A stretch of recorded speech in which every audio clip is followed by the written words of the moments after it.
Konnichiwa, minasan. Today I'm doing a blog on Maki's Moto shop. It is a segment that I'm starting today.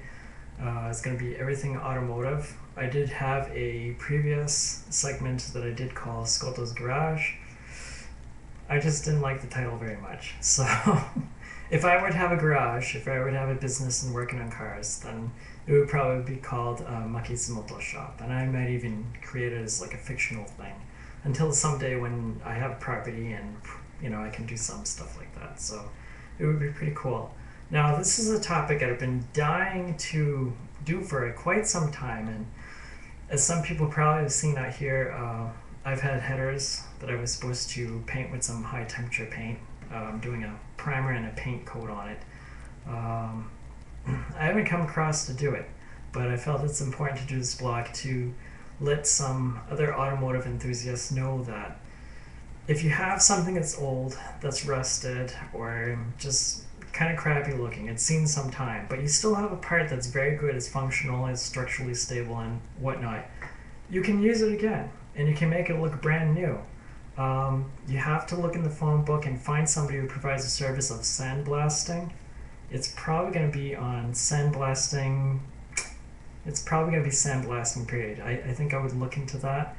I haven't looked it in for a long time, but if you look in that section, you might find some places that do industrial sandblasting. You might even find probably 2 or 3 places that will sandblast anything, pretty much for the little guys like us. I found a place in, what was it, Salem, Massachusetts? Probably the best price. You call them up and you say, hey, like I had rims at the time. I said, I've got some 14-inch regular steel rims that I wanted to have sandblasted and cleaned up. How much would you charge for that? So they give you a price and they give you an idea how much. I find the cheapest one. And the place that I ended up with was in Salem. They did a very good job. They cleaned the outside of the rim, the inside of the rim, and also the part where, let's see, you have the face of the rim, you have the back of the rim. The part that goes cylindrical like that, okay? So, that really was pretty cool. It takes extra paint. Now, I don't know. They don't have to do the whole thing, but they do it. So, it's okay. I kind of hate it because it uses extra primer and extra paint, so I have some extra steps to do. But what you have in the end, when you're done painting it, is something that matches completely. So it's pretty cool, and to do a very good job. I've had my headers sandblasted, oh god, right about 2 years ago. I've had them in storage since, so I haven't put them back on the car. But I will be doing that hopefully sometime soon. Just to give you an idea what that looks like. These are my headers. You can't see it really up and close, but they have a tiny bit of rust. I think there's a little bit of moisture got onto it. But this comes out to be gray matte kind of finish. This is actually bare metal right here, okay? And it's somewhat porous, so it's a little bit of a thing so that the primer and the paint can stick onto. And it's very, very cool. It almost looks like they finished it with, I don't know, some kind of special coating. But no, this is bare metal right here, and it works very well. Now, you can hear some people say, I can finish something down with a brush and whatever, and if you're welcome to do that, fine. I've done things with original steel rims, and I've finished that down with a drill, and you have some type of nylon brush, or sometimes kind of like a wire brush wheel, something on that. And it really took a lot of time to do that. It was very time consuming, so I didn't find it to be worthwhile. I mean, if I pay somebody like 20 bucks a rim or even $25 a rim to do the job, they do it very well. I mean, I'm out there in the hot sun, I don't mind putting the elbow grease, but even then you still don't get all the rust and all the contaminants off of that rim or whatever the thing is that you're working on. They can pretty much do a very good job, and it pretty much removes much less metal off of the piece you're working on. So it's a very, very good thing. I find it to be worthwhile. When I have a garage, this is probably definitely one of the tools that I'd want to get. I have a huge air compressor and I'll do that type of thing. But yeah, you can make them look new, and it costs a little bit of money, but it's well worthwhile in the end. So I just wanted to offer that tip. Okay, other things that I want to do in the segment is I want to bring attention to this magazine. Now, I don't have any subscriptions to any car magazines because I simply can't afford them these days. But occasionally, once in a while, I'll come across the rack and I just want to see what other people are doing. I wanted to highlight an article that I found in Hot Rod magazine. This is off the, what is it, August 2011 issue? It's kind of funny because right now we're still in July, so, and I picked this up about a month ago. This is what it looks like. If you guys, have, can get access to back issues, now I'm about a month later, so they might still have this on the stands, they might not. But they had a very cool article in here. I liked the do-it-yourself bodywork. They always have some very cool things in there that you probably wouldn't have found before. Some things that maybe some of the professionals are letting out as secrets.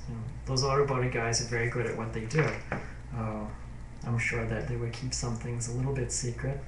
I don't know, tricks of the trade. Always very helpful to the automotive enthusiasts, especially if you can do stuff yourself, Okay, but I mean, I would say at heart, if you can bring it into somebody, they really do a very good job. And you also want to make sure something's put together very well if you don't have a lot of experience. So the pros are really the ones, but if you can learn, that's always a cool thing. But they had an article in here. It's, what was it? Cheap and easy satin black paint. They got some kind of painting here. I didn't look into the technical thing too much of here, but this has been a popular thing for, I think probably for 5 years now in hot rodding. You can get a nice satin finish. You don't have to, it's pretty much like flat paint to some degree. You don't have to worry about imperfections getting into the paint or whatever. It's a very easy thing to do. But I was surprised at how inexpensive it was. If I'm looking at this, they got a total of $129.14 on a 67 Camaro. Pretty cool. If you ever worked with professional automotive paint, you surely know that you're going to get, probably if it's a mid-grade paint, pretty much what I've worked with, it's going to cost quite a bit of money. And I just did rims, which took a good portion of that. Not quite so expensive, but here's to show you what it looked like. This is that Camaro. Up on top, they have, the regular finish. I suppose it had some stuff that wasn't quite so perfect. On the bottom, it actually comes out shiny if you see it. But that's flat. Let me see if I can get the other picture. It's probably not going to show up so well on the camera. But it was a really cool thing. I probably wouldn't do a whole car unless it needed it. There you go. That's a better picture of that. I think 67 Camaro. That's pretty cool. I liked that a lot. It was a nice thing. They even show you a picture of like when they started painting it. It came out shiny. Of course, you're gonna lay down paint. It's gonna look shiny, and eventually it's gonna come out perfect flat. But that was really cool. So definitely check that out. August 2011 issue. You could probably get the back issues, but Hot Rod does some pretty cool things. I always see a girl in there somewhere. She was a Hot Rod staffer, former Hot Rod staffer. They just got her to model some things. What's another thing? I want to show people like a little bit of the style of what I like for cars. My style. Now I've got pretty much like a muscle car style kind of thing going on with my car. BF Goodrich radial TAs, raised white lettering on the tires, big chunky tires. I pretty much do it old school, but I want to show people a little bit of what I like for a style that I'll probably do on my next car. Hopefully the car that I like very, very, very much. Car that I'll probably keep in this style. But this is an old magazine that I had.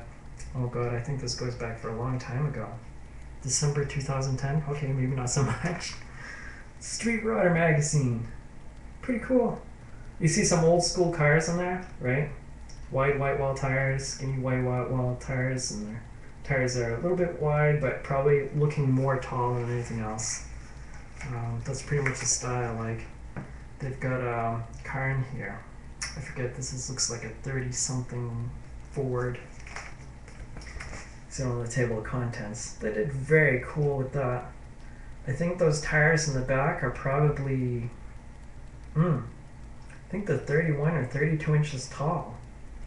And the car is just completely slammed. How did I describe this thing? Channeled. There you go. They channeled that car big time, so it looks very, very cool. They massively channeled it. The article just, they show it completely down. So it's really cool. This is probably, I would say, a little bit taller than like a Ferrari or Lamborghini, something like that. Yeah, it's very low slung. If you ever get a chance to sit in one of these cars, or you get to really look at one up close, I mean, it's quite a trip. I encourage people to do that. So definitely check that out. That's pretty much all I have for Maki's Moto shop today. I definitely will be back. But the sandblasting tip, check it out. I mean, it's worthwhile. If you do things the other way, it's going to be much harder. It's going to be something that you put a lot of elbow grease into, and you still won't get the best result. So that's my tip today, and I will probably see you guys later. All right, bye-bye.